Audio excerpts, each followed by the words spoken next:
하나님께서 이 시간 저희들에게 주시는 말씀은 요한복음 12장 1절에서 8절 말씀입니다. 우리 다 같이 자리에서 일어나셔서 하나님 말씀을 교독하시겠습니다. 한 절 한 절 교독하십니다. 요한복음 12장 1절에서 8절 말씀입니다.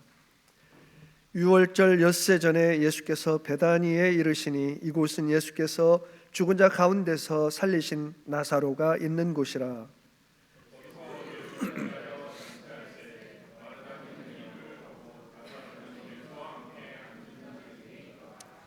마리아는 지극히 비싼 향유 곧 순전한 나드 한 근을 가져다가 예수의 발에 붓고 자기 머리털로 그의 발을 닦으니 향유 냄새가 집에 가득하더라.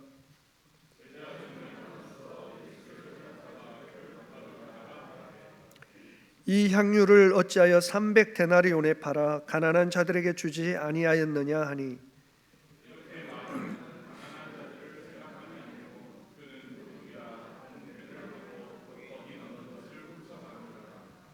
예수께서 이르시되 그를 가만두어 나의 장래할 날을 위하여 그것을 간직하게 하라. 가난한 자들은 항상 너희와 함께 있거니와 나는 항상 있지 아니하리라 하시니라. 아멘. 정철 목사님 나오셔서 예수를 위하여라는 제목으로 말씀 전하실 때 큰 은혜 받으시길 바랍니다.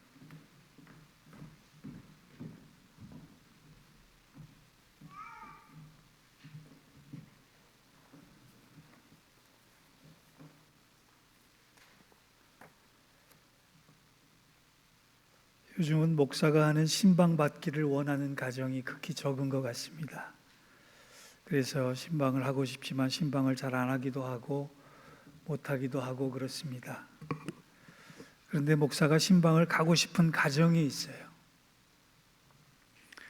정말 주님의 사랑을 전달하고 싶거나 아니면 기도 제목이 많은 가정이 그렇습니다.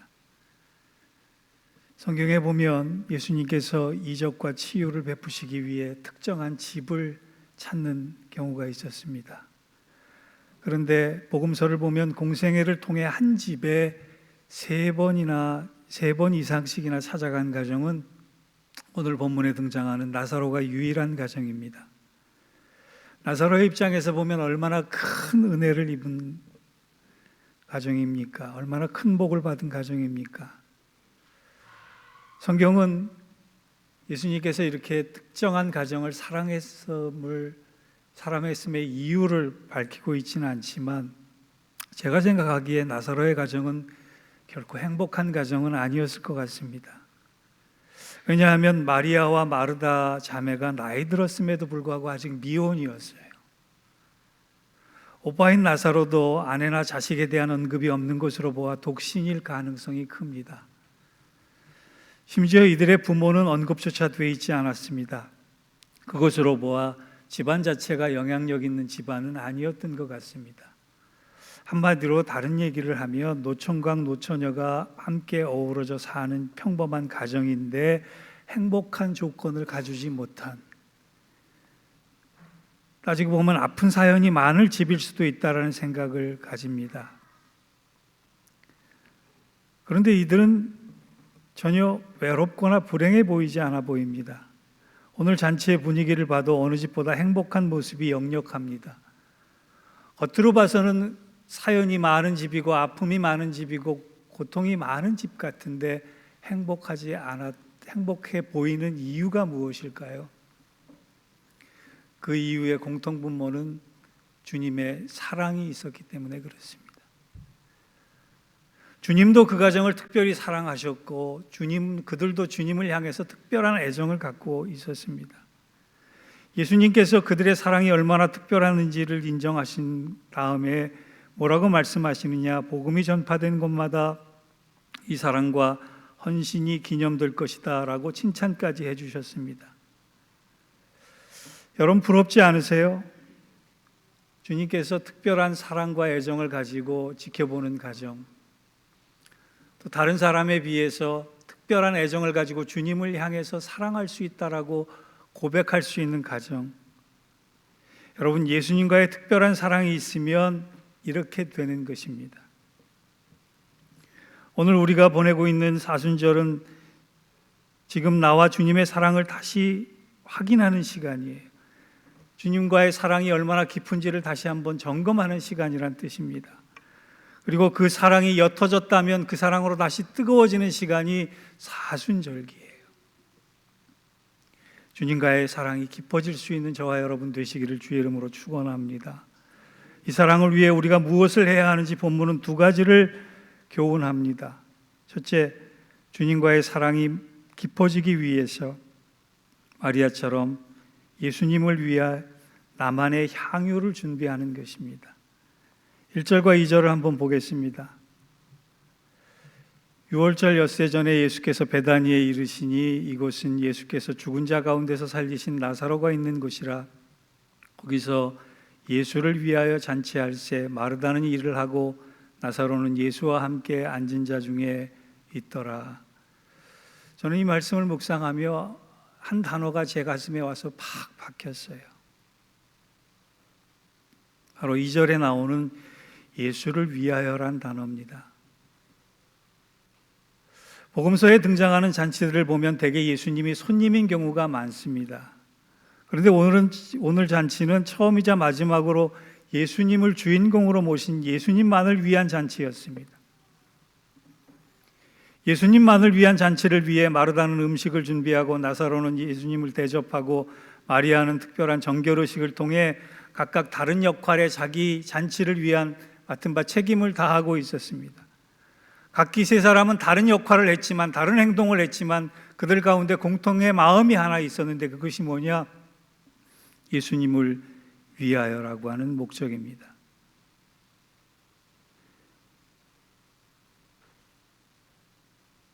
예수님이 특별한 사랑을 베푸신 이유를 아시겠어요? 다른 사람들은 다 예수님이 나를 위해 주기를 바라는 그 순간에 이 가정만큼은 예수님을 위해서 잔치를 준비하고 있었던 그 특별한 믿음. 우리도 이래야 합니다. 제가 예수를 위하여라고 하는 그 단어가 가슴에 박힌 것은 이것이 우리 믿음과 사역의 목적이 되기도 해야 되지만 우리가 빠지기 쉬운 함정이 되기도 쉽기 때문에 그렇습니다. 제가 함정이라고 말씀드린 이유는 자칫 우리가 신앙생활을 할 때 예수님을 위한 것처럼 보이지만 실제로는 나의 만족을 위한 경우가 너무 허다하기 때문에 그렇습니다. 우리가 신앙생활하면서 자주 착각하고 있는 것들이 있어요. 예수님께서 나를 위해야 하는 것은 당연한 것이고 내가 왜 예수님을 위해야 된다는 것에 대해서는 소극적이 된다는 사실입니다. 그리고 실제로 나의 만족을 위해서 신앙생활을 하고 있지만 예수님을 위하는 것처럼 신앙생활을 할 때가 얼마나 많은지도 모릅니다. 여러분, 사순절이 왜 필요하냐? 저는 이렇게 대답하고 싶습니다. 다른 절기가 다 나를 향한 주님의 사랑을 확인하는 시간이라면 사순절기만큼은 내가 주님을 얼마나 사랑하는지를 점검하는 시간이라는 거예요.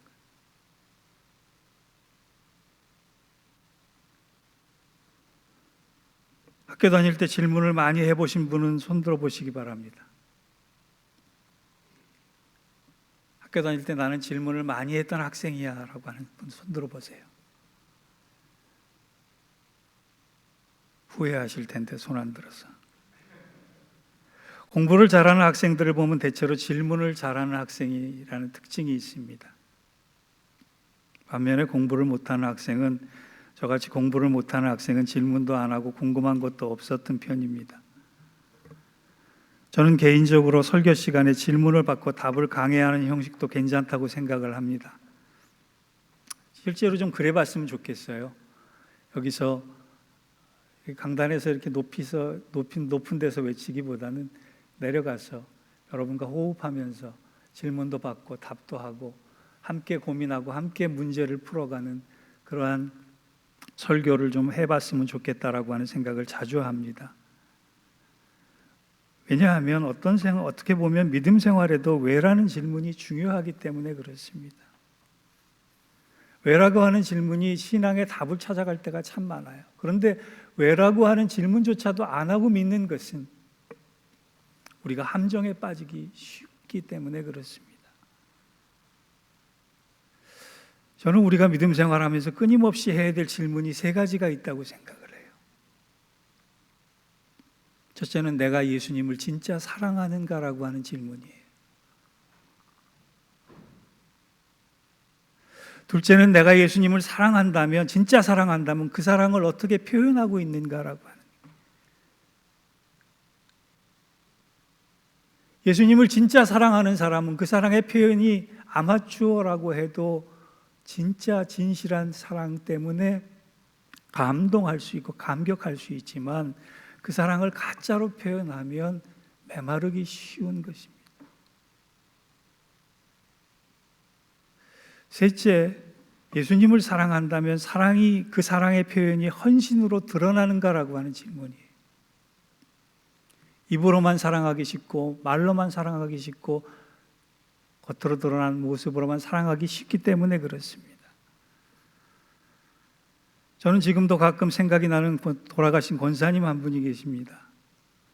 텍사스에 사시다가 뉴저지로 이사 오신 후에 우리 교회 개척 초기부터 10여 년을 참 귀한 모습으로 섬기다가 91세에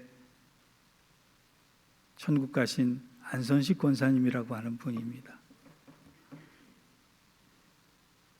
이 권사님이 하루는 저를 찾아와서 이런 부탁을 하셨습니다. 목사님, 제가 주일 예배 전에 조금 일찍 와서 강대상을 닦는 일을 하면 안 될까요? 그때 그분의 나이가 이미 80을 넘으신 분이었기 때문에 행여 고생스러울까 물어봤습니다. 권사님, 굳이 그렇게 하시려고 하는 이유가 무엇입니까? 고생스럽게 힘든 봉사 안 하셔도 저희는 괜찮습니다. 그때 그분이 이런 말씀을 하셨어요. 예수님께서 매주일 이 강단을 통해 우리를 찾아오시는데 제가 아무것도 하지 않을 수 없습니다. 예수님을 위해서 할 수 있는 일이 이것밖에 없다고 생각을 했습니다. 그리고 1년여 항암 치료 과정을 겪으면서 고생하시다가 돌아가셨는데, 돌아가시기 한 3주 전까지 강대상 닦는 일을 마다하지 않으시고 꾸준히 감당하셨습니다. 한 번은 신방을 가서 권사님, 이제 안 하셔도 됩니다. 그랬더니 권사님 하시는 말씀이, 목사님, 예수님을 위해서라면 제가 할 수 있는 일이 이것밖에 없어서 이렇게 합니다. 그 권사님을 신방 갈 때마다 감동을 받고 감사하고 돌아오는 모습은 저였습니다. 여러분, 사순절을 특별히 보내시기를 원하십니까? 바로 예수라고 하는, 예수를 위하여라고 하는 신앙적 명제에 다시 서게 되면 3월 한 달에 사순절기가 특별해질 것입니다. 우리는 교회를 위해서 사는 사람들이 아닙니다. 사역을 위해서 사는 사람도 아닙니다. 오직 그리스도를 위하여서 살아가도록 부름받은 사람들입니다. 오늘부터 고민해 보세요. 내가 머문 환경에서, 내가 머문 신앙의 자리에서, 내가 머문 믿음의 흔적을 가지고 예수를 위하여 어떻게 살 것인가?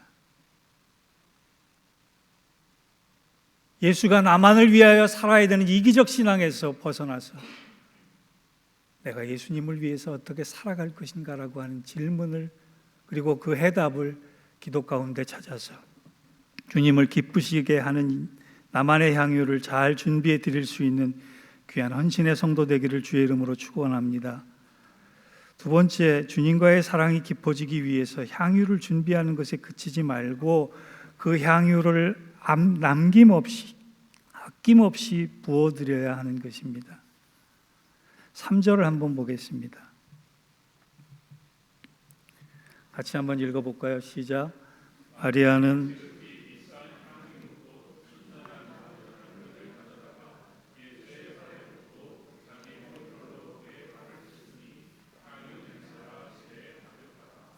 오늘 본문의 같은 내용이 같은 장면을 묘사한 병행 구절이 마태복음 26장과 마태복음 26장과 마가복음 14장에 나옵니다. 그런데 이 다른 복음서와 요한복음에는 약간 차이가 있어요. 마태복음과 마가복음에서는 마리아가 향유를 예수님의 머리를 향해서부터 쏟아부었다고 기록하고 있습니다. 반면 요한복음은 예수님의 발에 부었다고 기록한 차이점이 그것입니다. 그런데 그 둘의 차이점은 서로 상충되는 것이 아니라 보완되게 봐야 돼요. 사람들은 얘기합니다. 머리부터 부었느냐 발부터 부었느냐 무엇이 더 중요하냐라고 얘기를 할 때 중요한 것은 머리부터 발끝까지 부었던 향유가 남김없이 쏟아졌다는 거예요. 마리아는 복음서를 통해서 살펴보건대 머리끝부터 발끝까지 부었어요. 다른 말로 하면 하나도 남김없이, 한 방울도 남김없이 많은 향유를 부었다라고 하는 얘기와 다를 바가 없습니다. 원래 이 비싼 향유는 단순한 기름이라기보단 재산으로서의 가치를 가진 소장 가치가 높은 재물이었어요. 이 향유의 가격도 노동자의 1년치 품값에 해당된다고 하니까 적게 잡아도 몇만 불 정도가 넘는 고가의 물건이었습니다. 그런데 마리아는 남김없이 다 쏟아부었어요. 왠지 아세요? 이유는 하나입니다. 주님을 사랑했기 때문에.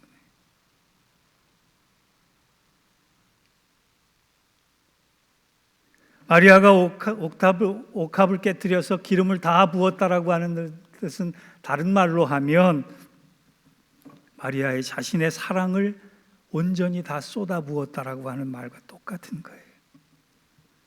제가 수요 예배 때도 말씀을 드렸습니다. 강선영 신이라고 하는 분이 그리스도에게 필요한 두 가지가 있는데 그것은 바로 향기와 용기다라고 했어요. 너무 멋진 말 아닙니까? 향기와 용기다. 여기서 향기란 사랑이고 용기란 믿음입니다. 여러분 정말 주님을 사랑하고 계십니까? 말로만 사랑하지 마시고 가슴으로만 사랑하지 마시고 사랑이 사랑되게 만들기 위해서는 사랑을 다 쏟아부을 수 있는 믿음의 결단과 행동이 필요한 것입니다. 여러분 온전한 나들을 주님 앞에 다 쏟아부었던 마리아처럼 헌신은 입으로 하는 것이 아니라 주님에 대한 내 모든 사랑을 쏟아붓는 심정으로 하는 것이에요. 주님을 사랑해야겠다라고만 생각하는 것이 아니라 주님을 사랑해야겠다라고 말로만 하는 것이 아니라 주님을 향한 다 쏟아붓는 심정으로 내 모든 사랑을 쏟아부을 때 그 사랑의 향기가 온 집에 가득할 수 있다는 겁니다. 그런데 본문을 보면 모든 사랑을 쏟아붓지 않는 사람이 한 명 등장합니다. 바로 가룟 유다라고 하는 인물입니다. 그가 이런 말을 4절에서부터 6절까지 합니다. 제자 중 하나로서 예수를 잡아줄 가룟 유다가 말하되 이 향유를 어찌하여 300데나리온에 팔아 가난한 자에게 주지 아니하였느냐 하니 이렇게 말하면 가난한 자들을 생각함이 아니요 그는 도둑이라 돈꾀를 맞고 거기에 넣은 것을 훔쳐감이니라. 가룟 유다의 말은 성경에 등장하는 최초의 말입니다. 성경은 그의 최초의 말을 이런 내용으로 등장시킴으로써 그의 사랑이 평소 얼마나 탐욕적이고 계산적인가라고 하는 것을 여실히 드러내고 있어요. 가룟 유다가 표현한 얘기를 다른 말로 하면 그는 예수님을 사랑하지 않았다는 말입니다. 사랑하지 않았기에 계산했습니다. 사랑하지 않았기에 배반했습니다. 1절에서 6절까지를 보면 마리아와 가룟 유다의 사랑의 간극이 얼마나 큰가를 여실히 보여주고 있어요. 여러분, 우리가 입으로 하는 헌신과 입으로 하는 사랑과 삶으로 하는 사랑과 삶으로 하는 헌신의 간격이 크면 클수록 주님을 사랑하지 않은 것입니다. 마리아 쪽에 가까이 가는 것보다 가룟 유다 쪽에 가까이 가 서 있을 수 있는 게 우리의 연약함이란 얘기입니다. 오늘 말씀을 준비하며 한 사람의 선교사님이 생각이 났습니다. 중국과 아프리카 선교사에게 결코 놓칠 수 없는 분이자 오늘날 국제 선교기관 WEC라고 하는 기관을 설립해서 많은 열매를 맺고 있었던 찰스 토마스 스터디 선교사입니다. 그는 1860년에 영국의 거부이자 귀족의 아들로 태어났습니다. 그는 촉망받는 영재였고 뛰어난 젊은이였습니다. 이튼스쿨과 캠브리지 대학에서 촉망받았던 장차 장래가 기대된다라고 하는 그런 평가를 받았던 유명인이었습니다. 그런 그가 무디 집회에 참석한 이후에 회심을 경험하고 중국 선교에 헌신하기로 다짐을 하고 자신의 모든 부와 기득권을 버리게 됩니다. 그를 사랑했던 주위의 많은 사람들이 그에게 이런 얘기를 했습니다. 너야말로 경솔한 행동을 했다. 너의 학식과 재능에 엄청난 낭비를 가져왔다라고 비난했습니다. 그는 중국으로 가서 10년 동안 온 열정을 다 쏟아부었습니다. 그 일 때문에 건강이 악화돼서 어쩔 수 없이 귀국한 이후에도 쉬지 않고 6년 동안 강연을 하면서 수많은 선교 헌신자들을 불러일으켰습니다. 그의 인생은 그렇게 끝나지 않았습니다. 1908년에 또 한 번 일생의 방향이 전환이 되는 터닝 포인트의 사건을 만나게 되는데 그것은 리버풀이라고 하는 동네를 지나다가 한 벽보를 본 것입니다. 벽보의 타이틀은 이것입니다. 식인종은 선교사를 원한다. 식인종은 선교사를 원한다. 여러분이 그 타이틀을 봤다면 어떤 느낌을 가졌을 것 같습니까? 그는 그 타이틀을 보고 그 밑에 깨알같이 적혀있는 글자에 관심을 가지고 들여다보고 그 자리에서 통곡을 했습니다. 그 벽보에는 이렇게 적혀 있었습니다. 수십만의 중앙아프리카의 사람들이 복음을 들어보지도 못한 채 죽어가고 있습니다. 무역상들이 황금을 찾으러 몰려오지만 그리스도를 전하러 간 사람은 아무도 없습니다. 식인종은 선교사를 지금 원하고 있습니다.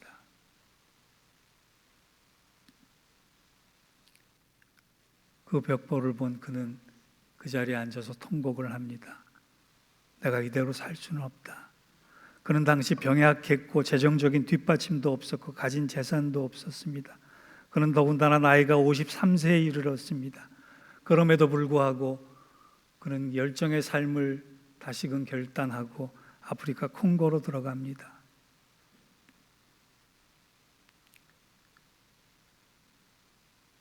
그리고 1931년 영광의 나라인 하나님 품에 안길 때까지 그리스도와 복음을 위해서 아프리카의 미개한 지역을 섬기며 수많은 영혼을 주께 돌아오게 했습니다.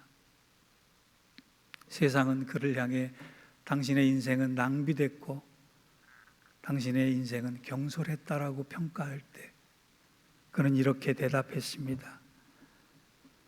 만일 그리스도께서 참으로 하나님의 아들이시고 그분이 나를 위해 죽으신 것이 사실이라면 내가 그분께 드리는 어떠한 희생도 결코 크다고 말할 수 없다. 그리스도께 받은 사랑, 그 사랑이 사실이라면, 그 사랑이 사실로 믿어진다면 내가 어떠한 것을 드려도, 내가 어떠한 삶을 헌신해도 아깝지 않다라고 하는 말과 똑같은 것입니다. 사랑하는 성도 여러분, 사실 사순절은 다른 절기와는 다르게 내가 예수님을 위하여 사는 시간이 되어야 합니다. 예수님이 나를 사랑하셨듯이 내가 예수님을 향해 모든 것을 쏟아붓는 경험을 하는 시간이어야 한다는 것입니다. 이를 위해서 여러분의 인생 향유를 준비하시기 바랍니다. 내 생각, 내 마음, 내 언어, 내 행동, 내 시간, 내 의지, 내 계획, 내 모든 관계, 나는 어떤 인생의 향유를 준비해서 드릴 것인가를 고민해 보시기 바랍니다. 그리고 그것을 바쳐야겠다고 생각이 드는 순간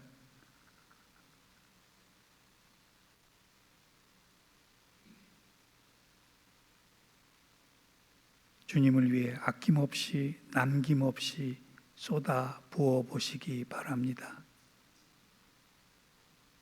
여러분이 주님을 사랑하는 일로, 여러분이 주님을 사랑하는 일로, 여러분이 주님을 사랑하는 일로 주님께 모든 것을 쏟아 부을 때 주님께서 그 온전한 헌신을 결코 헛되게 만들어주지 않을 것이기 때문입니다. 우리의 온전한 헌신이 주님을 향할 수 있는 귀한 3월 한 달이 되기를 주의 이름으로 부탁합니다. 이 은혜와 축복에 함께 하시는 주의 성도가 되시기를 주의 이름으로 축원합니다. 기도하겠습니다. 주님, 예수님이 나만을 위해서 있는 그런 분이 아니라 내가 예수님을 위하여, 예수를 위하여 살아갈 수 있는 믿음의 사람으로 새롭게 되는 저희들 되게 하여 주옵소서. 그런 3월 한 달 될 수 있도록 도와주시고 그런 사순절기 될 수 있도록 인도하여 주셔서 마리아가 쏟아부은 향유가 온 집에 가득했듯이 우리 삶의 향기, 믿음의 향기가 온전하게 세상을 덮을 수 있도록 인도하여 주옵소서. 저희를 사용하여 주옵소서. 저희와 함께 하여 주옵소서. 예수님의 이름으로 감사하며 기도하옵나이다. 아멘.